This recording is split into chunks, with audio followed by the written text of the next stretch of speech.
Hi, I'm Tom Perigrin, and today I'll be using the Skylighter Black Powder Kit with red gum to make black powder. Now this is one that doesn't need any fancy equipment. It uses a fine grind of potassium nitrate, sulfur, and charcoal to make a fairly fast black powder, and it binds it together using red gum. That means that pretty much anyone can use it. It produces a pretty good product, and you'll see at the end how it compares. Let's look into the box. First thing I see is a nice big bag of airfloat charcoal.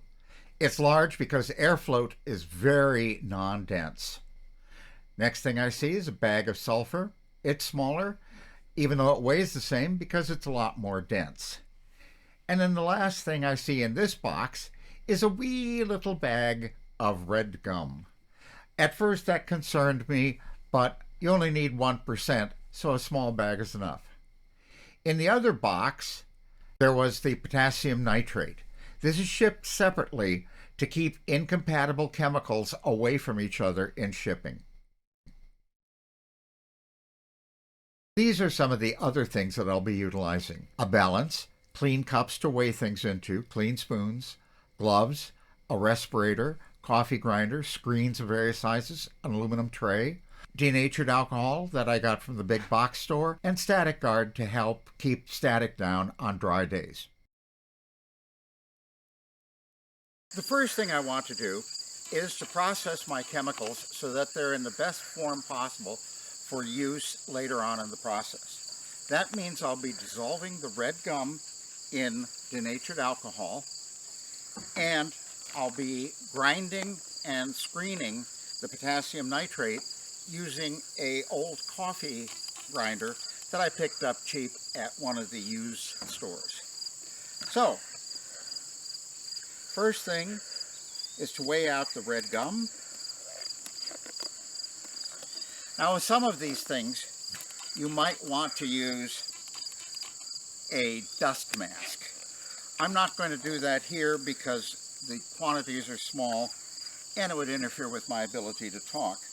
But with more dangerous chemicals, potassium nitrate is just a fertilizer, red gum is a plant exudate. But with more dangerous things such as barium, the rare times one uses arsenic, etc., a simple dust mask is a very good idea. Alright, so I'm going to zero out my balance, and I'm going to, I need to zero it out without the spoon in it, and I'm going to weigh out 3 grams. I'm using a clean spoon. Oh, close, 2.4, 2.9,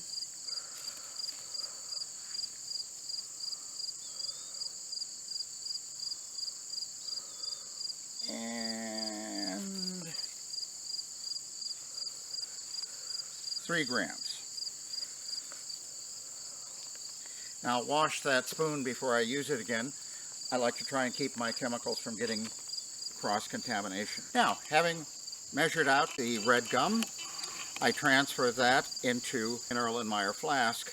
Of course, I could also use a small mason jar or anything which is good for use with denatured alcohol. Now I transfer this slowly so as to not spill any. Note that I have put a large piece of craft paper on the table so that if there is a spill, it's very easy to clean up. Alright. Now this, I'm not going to try and wash and reuse. Once again, I want to avoid cross-contamination. Conveniently, this Erlenmeyer has measurements on the sides, so I can easily measure the 125 milliliters that is required. I use a little less than the exact amount because it's always easy to add more, it's a little difficult to remove some. So now I give this a few swirls, and I'll set this aside and swirl it from time to time to help get it all dissolved. The next thing to do in preparing my chemicals is to convert the potassium nitrate from something that is just a little smaller than table salt to a very fine powder.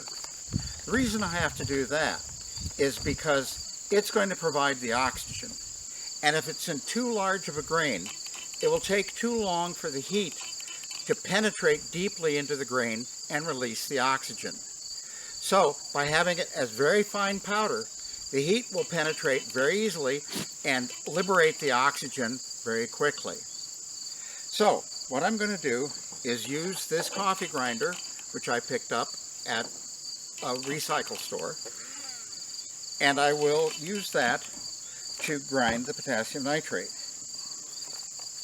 Then I will screen it using this screen.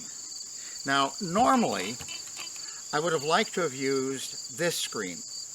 It's not, these are analytical and are meant to be used to determine the size rather than to sift. But unfortunately, this screen has given up the ghost. It was made out of brass, and with all the corrosive chemicals we use, it has met its end.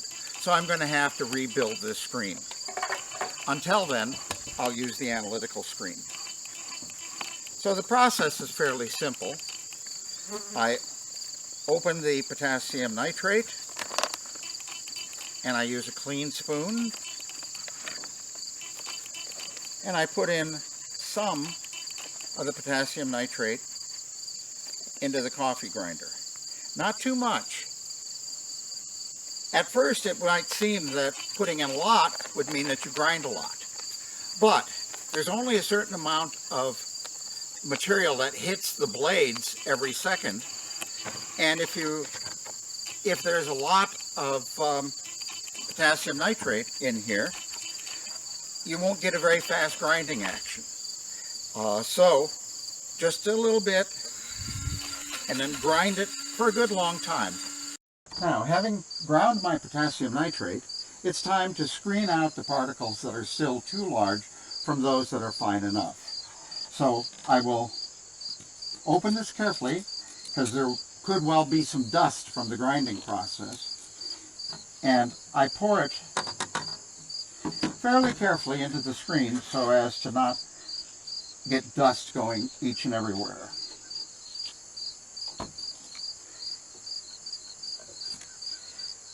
This gives us a nice pile of material in there, and I can shake it around, but it takes a long time to shake it and get it through. So I'm going to speed up the process a little bit by just gently helping it through the screen. I don't want to push too hard, because if I push too hard, I can deform the openings in the screen and it'll no longer be accurate. And that's more important with these analytical screens than with the production screens. So I will rub this for perhaps a minute, and then we'll see what we've got. So I'll be back in a minute. So it's been about a minute of rubbing.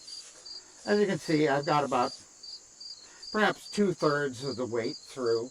I might be able to get a little more, but I'm not going to be greedy because honestly I've been doing this for a while, getting ready for this video, so I think I might have enough of the material already.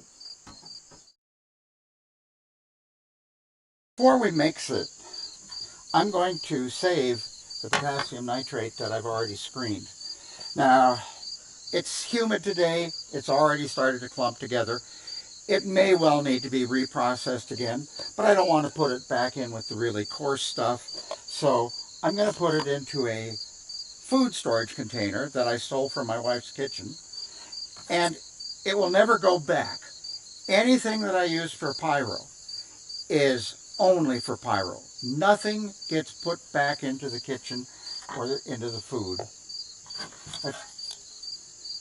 Just keep it all separate. Among other things, that helps me keep my wife, who is a molecular biologist and understands this sort of stuff, it keeps my wife happier and keeps us all safer. And I will mark this with the name and the date and keep it separately from everything else. Now that I've got everything ground up and weighed out, it's time to do the mixing. I'm going to use another one of these tubs that I seal for my wife when she's not at home. And when I pour the air float, I do it very carefully. If I were to pour it from here, I would end up with air float covering me. So I get very close and tilt the cup, and that's how I get the air float in. Sulfur goes on top of that. The order doesn't really matter, but I don't like to put the air float in first, because when you put the heavy chemicals on the air float, guess what? It causes it to floof up, and once again, it's not a very pleasant experience. Seal the tub, and make sure you hold the top on. A number of years ago, I was demonstrating how to make a black powder type mix for fountains at Western Winter Blast. I'd gotten to this point, but because we were doing it for about 30 people to make their own, I had a very large tub. Right behind me was Doc Barr's car, and I proceeded to start to shake it, and within a couple moments, because I didn't have my fingers on the top, it went like that, the top went like that, the charcoal and everything went like that, and it coated Doc Barr's car with air float and nitrate and sulfur. It was not a good thing. He was not happy. We were able to make him happy. It involved a car wash and a lot of adult beverages, but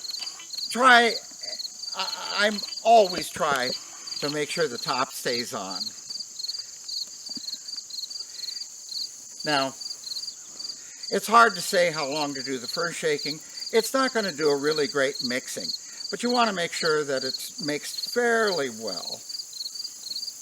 So I'm going to do this for about a minute. I'll be back in that time.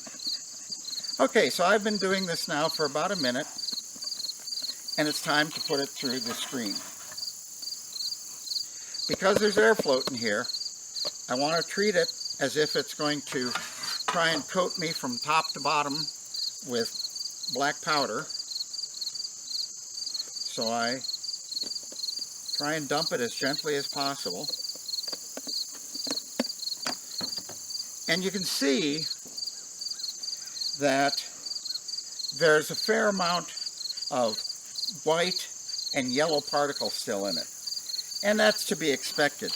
And that's part of what screening it through this screen will help do, is start mixing them. That's one reason why I have to do it 3 times. Because you need to break up, you can see little clumps of whiteness in there and little clumps of yellow. As I said, it's humid today, so the potassium nitrate was starting to clump a little bit, and the sulfur is always clumpy. So this will take a minute or two, and I'll see you back in that period of time. This has been in the alcohol for a long time. Yeah, I don't see any little residual particles on the bottom, so it's good and ready to go. What I'm going to do now is use an aluminum 9x13 pan to bind it. I pull out the, oh yeah, that looks great. Once again, it's finely powdered. If you give it a chance, it will floof all over you. Did you see that? Just a tiny little bit. And there we go. Now, I like to take a trick from baking, and that is to make a well in the center where I'm going to pour my liquid. So I'm going to add a fair amount at first. maybe 2/3.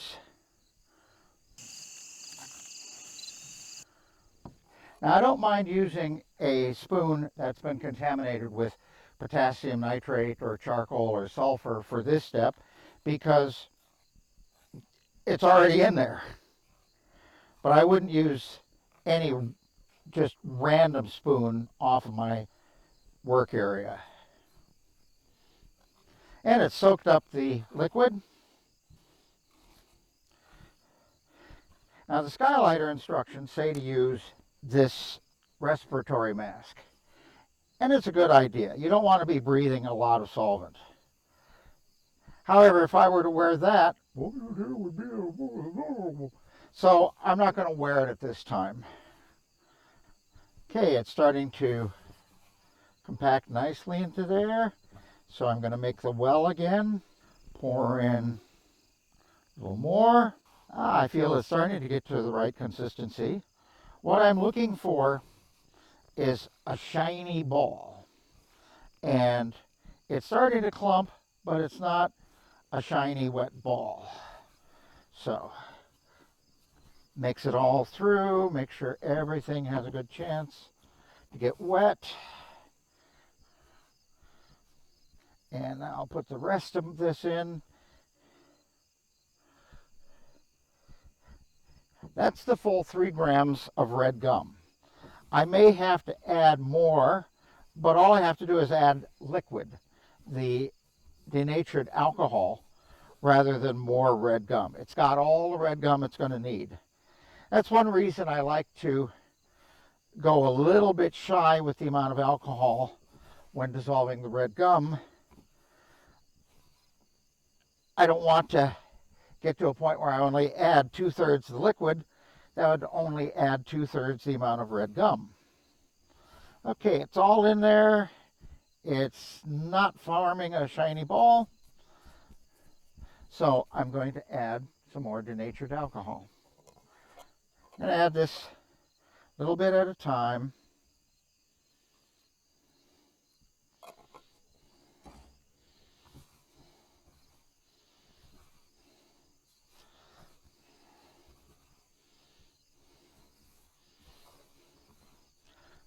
There, that's starting to look good. This little piece is a bit wet, but there's still some comparatively dry.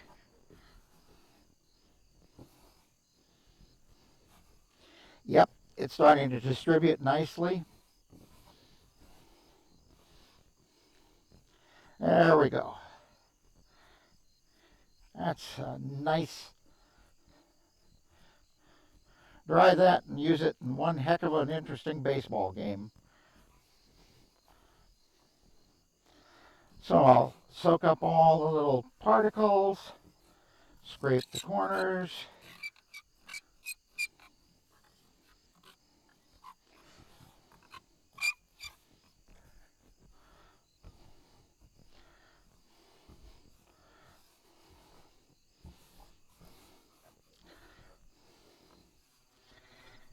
And I'm going to let that sit for a few minutes while I get the area set up for the next step. I've got a big stainless steel tray. I would have preferred aluminum, but I have stainless steel. And this is a 4-mesh screen. So I gather up the ball. And this next step is pretty easy, pretty quick, and very gratifying because you're getting there. You're home. Home stretch. You just scrape it through.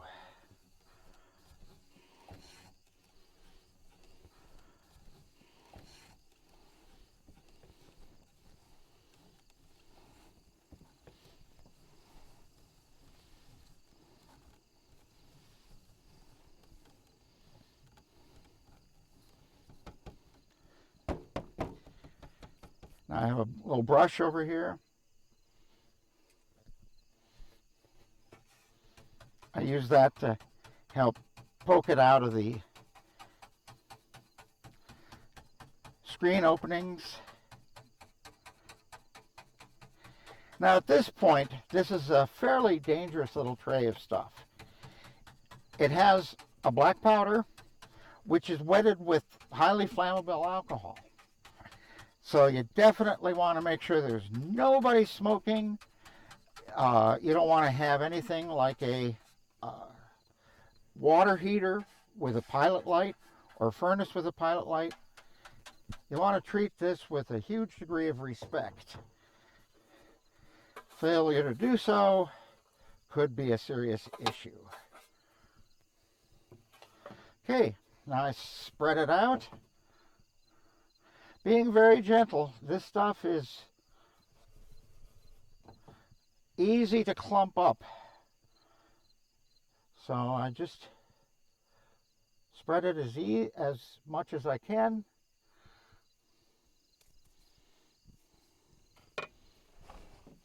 And that is now allowed to sit in the sun if it's sunny or outside.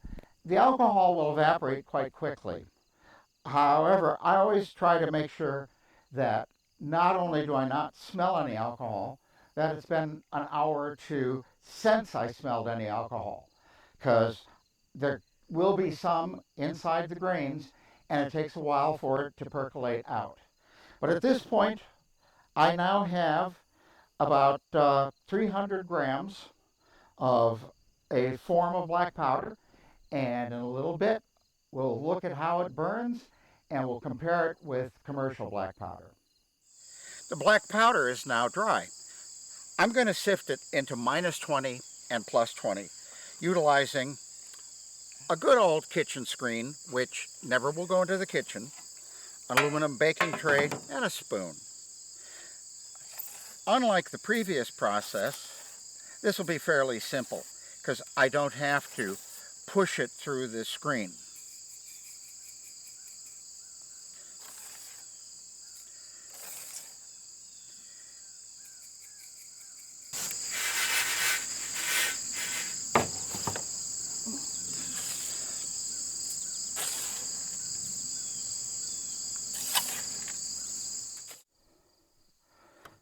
I'm down to the last little grains, so I'll transfer those in and continue with my sifting. Now I've got all the coarse material selected, and I'll put that aside, label it carefully, date and what it is. What about the fine material? Well, it is supposedly coated with red gum. So just a few drops of alcohol and it should stick together. Or there's many places one can use fine powder, making quick match, coating rice hulls, all sorts of uses for it. So I'm going to store this in another food tub and label it and use it as -20 black powder. So what did we get? Well, I've got two flavors of black powder. Extra crunchy, the stuff which is retained on a 20 grit screen. And it's probably a good 200 grams there. Perhaps as much as 240, 50. And the very fine powdered material, of which there's probably 15 or 20 grams. And so the question comes, how will I store it? This is a highly flammable material. I wouldn't want to store it in my bedroom, my kitchen, or any place like that. I also wouldn't want to store it anywhere near anything with an open flame, such as a gas water heater, gas furnace, or anything. Also anything that makes sparks. So it's, for me, I have an indoor Type 2 magazine. You can get the BATF Orange Book by searching for BATF Orange Book, and it has instructions on how you construct an indoor magazine, an outdoor magazine, all sorts of things. I recommend reading that book because it has a lot of good information inside of it. And it's free. You can also get it as a PDF. So this will go into my indoor magazine. And later, I'll show you how it burns. For right now, it's time to clean up and go get dinner. Now we'll do a quick test comparing the GoX cannon powder with the Skylighter red gum powder. The first shot will be a baseball from a 3-inch mortar propelled by 15 grams of GoX cannon powder. Note how the flame and smoke dissipated quite quickly. That's because everything was consumed quite quickly and all the particles were of a fairly even size. Now I'll be using 30 grams of the Skylighter Black Powder Red Gum. This one I didn't sort after the 20 mesh screening to get out the fines. You'll see the result of that immediately after the shot. There'll be a lot of smoke, there'll be a lot of fire. It did a lot better when I actually did sort it so that it was about 8 to 20 mesh. So that's how I used the Skylighter Red Gum Black Powder Kit to make approximately 300 grams of black powder. It's not as good as the commercial, but considering the simple equipment that we were able to use to make it, it's surprisingly good. Until I see you next time, Tom Perigrin.